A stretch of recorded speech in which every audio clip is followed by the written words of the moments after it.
Thank you to all of you. That was really an outstanding roundtable discussion.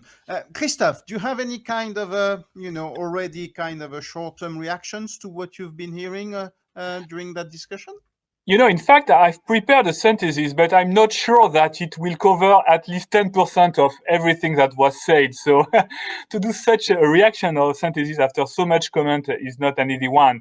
I think that was first, what was very positive and interesting is that whatever the industry of the background of our speakers, they all share the same vision around uh, reshoring or supplier relocation. I think we are all agree on all the criteria that are pushing in this direction.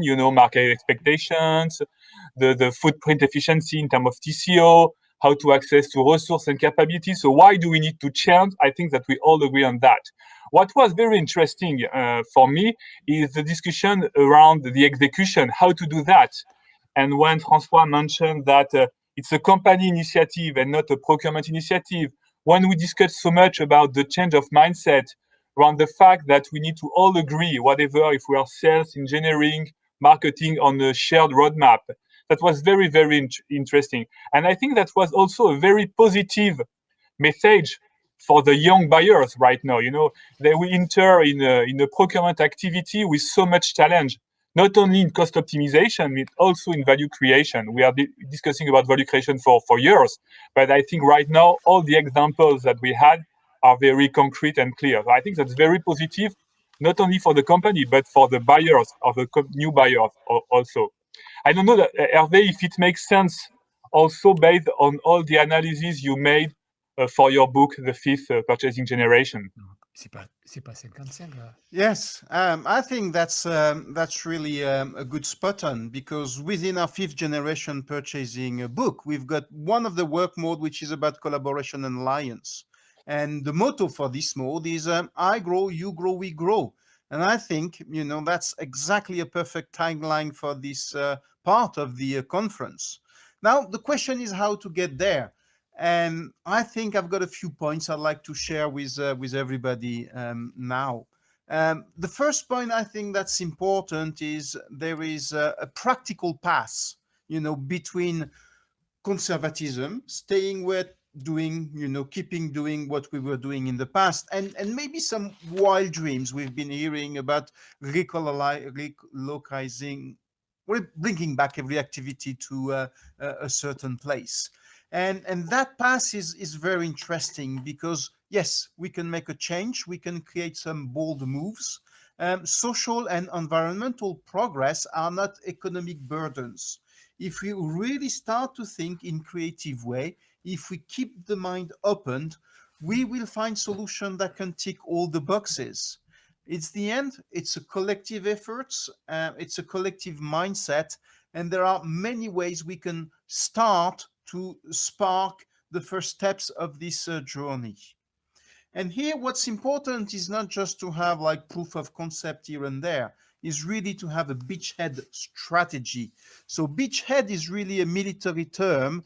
When you're approaching a new territory, what you need to do is to be able to find a piece of land when you can start with something and you just go for it. You put all your resources, all your energy in making this first move happening.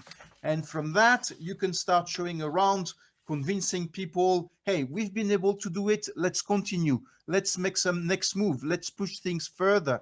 And I think we need more of these beachhead strategies, looking at where is it, where we can make a first move that we can use to tell the right stories around.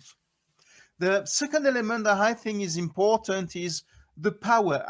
I understand we've been looking much beyond the total cost perspective in the discussion, but this is still a very fundamental move. Whether we talk about environmental impact, whether we talk about bringing back the some of the suppliers more locally, all of this will happen if we're able to build together, the right analysis in terms of cost.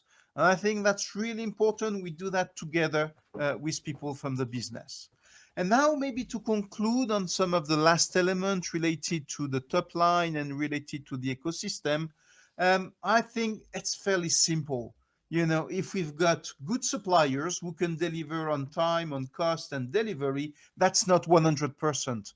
That's only 40% of the value we can get out of them. If we look at them as a set of capabilities that we can leverage for improving performance, for bringing innovation, it adds 30% to the equation.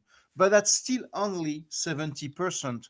You only get to the 100% potential if you start to look at them as a route to market and as a route to knowledge, as true market and knowledge partner that can open new opportunities for the company and for society at large.